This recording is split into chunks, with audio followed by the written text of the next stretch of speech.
മലയാളികളെ സംബന്ധിച്ച് അല്ലെങ്കിൽ ഇന്ത്യൻ പ്രിയപ്പെട്ട ക്രിക്കറ്റ് ആരാധകരെ സംബന്ധിച്ച് നിലം തൊടാത്ത രാജാക്കന്മാരായിരുന്നു ചെന്നൈ സൂപ്പർ കിങ്സ്.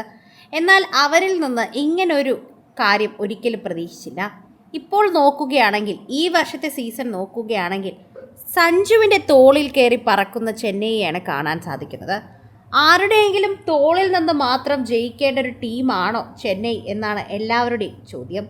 പ്രേക്ഷകരെല്ലാവരും അതുതന്നെ മനസ്സിലാക്കുകയും ചെയ്യണം. സഞ്ജു ചെന്നൈയിനെ പ്ലേ ഓഫിലേക്ക് എത്തിക്കുമെന്ന് പ്രതീക്ഷിക്കുന്നതൊക്കെ മണ്ടത്തരമാണ്. ക്രിക്കറ്റ് ഒരു ടീം വർക്കാണ്. എത്രയൊക്കെ ചെയ്തു എന്ന് പറഞ്ഞാലും നമുക്കൊരിക്കലും ആ ടീം വർക്കിനെ നശിപ്പിക്കാനാകില്ല. സോഷ്യൽ മീഡിയയിൽ എല്ലാവരും അത് സമ്മതിച്ചേ മതിയാകൂ. സഞ്ജുവിന് എന്താണ് പ്രശ്നം? സഞ്ജു ഇപ്പോൾ എന്ത് ചെയ്യുന്നു? സഞ്ജു എങ്ങനെ മനോഹരമായി ചെന്നൈ കൊണ്ടുപോകുന്നു? ഇതൊക്കെ നോക്കിക്കഴിഞ്ഞാൽ തന്നെ അത് മനസ്സിലാവുകയും ചെയ്യും. സഞ്ജുവിനെക്കുറിച്ച് സംസാരിക്കുമ്പോൾ തന്നെയാണ് എല്ലാവർക്കും കാര്യങ്ങൾ മനസ്സിലാവുക. സഞ്ജു ഇപ്പോൾ ചെന്നൈയെ തോളിൽ ഒറ്റയ്ക്ക് കൊണ്ടുപോകുന്നു എന്ന് നിരവധി ട്രോളുകളുണ്ടായിരുന്നു. ആ ട്രോളുകൾ അനുസരിച്ച് തന്നെയാണ് ഇത് മുൻപോട്ട് വരുന്നതും. ഓരോ തവണയും ഇത്തരത്തിൽ പ്രേക്ഷകർ ഏറ്റെടുക്കുന്നതും ഈ ഒരു വാർത്ത തന്നെയാണ്. സഞ്ജുവിനെ കൊണ്ട് ഒറ്റയ്ക്ക് ചെന്നൈയെ പ്ലേ ഓഫ് കയറ്റിക്കാനാകുമോ എന്നതാണ് എല്ലാവരുടെയും ചോദ്യം. അതാണ് നമ്മളിപ്പോൾ കാണുന്നത്. സഞ്ജുവിൻ്റെ കിടിലം ബാറ്റിംഗ് ഫോം നമ്മൾ പറഞ്ഞേ മതിയാകും. ഇന്ത്യയെ ജയിപ്പിച്ചതുപോലെ തന്നെ ചെന്നൈയെ ജയിപ്പിച്ചു കൊണ്ടിരിക്കുകയാണ്. മറ്റാരും തന്നെ ആ ചെന്നൈ കളിക്കുന്നില്ല എന്നതാണ് ഒരു സത്യം.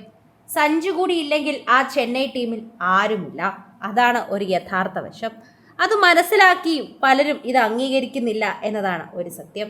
സഞ്ജുവിന് ഒറ്റയ്ക്ക് ഒരിക്കലും ശരിക്കും പറഞ്ഞു കഴിഞ്ഞാൽ ആ ചെന്നൈ മാച്ച് കൊണ്ടുപോകാനാകില്ല. എന്നാൽ സഞ്ജു ഒറ്റയ്ക്കാണ് ഇപ്പോൾ കൊണ്ടുപോകുന്നത്. അപ്പോൾ അദ്ദേഹം എന്തുമാത്രം പ്രഷർ എടുക്കുന്നുണ്ടെന്ന് മനസ്സിലാക്കാം. അത്രമാത്രം മനസ്സിലാക്കാൻ പറ്റുന്ന ഒരു കാര്യമേ ഉള്ളൂ എന്നുകൂടി പറയണം. പ്രേക്ഷകരെല്ലാവരും സഞ്ജുവിന് എന്ത് സംഭവിക്കും, അല്ലെങ്കിൽ സഞ്ജുവിനെക്കുറിച്ചാണ് ചോദിക്കുന്നതെല്ലാം തന്നെ. പ്രേക്ഷകർ ഓരോരുത്തരും ഈ വാർത്തയെക്കുറിച്ച് പ്രതികരിക്കുന്നതും അങ്ങനെ തന്നെയാണ്. സോഷ്യൽ മീഡിയയിൽ നിരവധി പേർ ഈ വാർത്തയെക്കുറിച്ച് നല്ലതുപോലെ പ്രതികരിക്കുകയും ചെയ്യുന്നുണ്ട്. ആരാധകരൊക്കെ തന്നെയും ഇപ്പോൾ സഞ്ജുവിൻ്റെ കൂടെയാണ് നിൽക്കുന്നത്.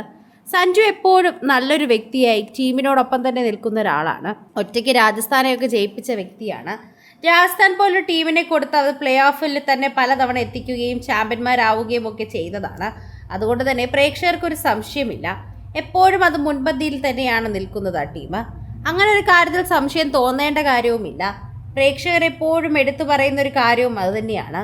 സോഷ്യൽ മീഡിയയിൽ നിൽക്കുന്ന എല്ലാവരും ഈ ഒരു വാർത്തയെക്കുറിച്ച് പ്രതികരിക്കുമ്പോൾ എല്ലാവർക്കും അറിയാൻ പറ്റുന്നതും ഇതേ ഒരു കാര്യം തന്നെയാണ് എന്ന് പറയാം. സഞ്ജു എപ്പോഴും ഹീറോയായി തന്നെ നിലനിൽക്കുന്നു. സഞ്ജുവിനോടുള്ള സ്നേഹവും അതുപോലെ തന്നെ നിലനിൽക്കുന്നു. സഞ്ജുവിനെ കൊണ്ട് ഒറ്റയ്ക്ക് ചെന്നൈയെ ജയിപ്പിക്കുന്നത് വളരെയധികം പ്രയാസപ്പെട്ട കാര്യമാണ്.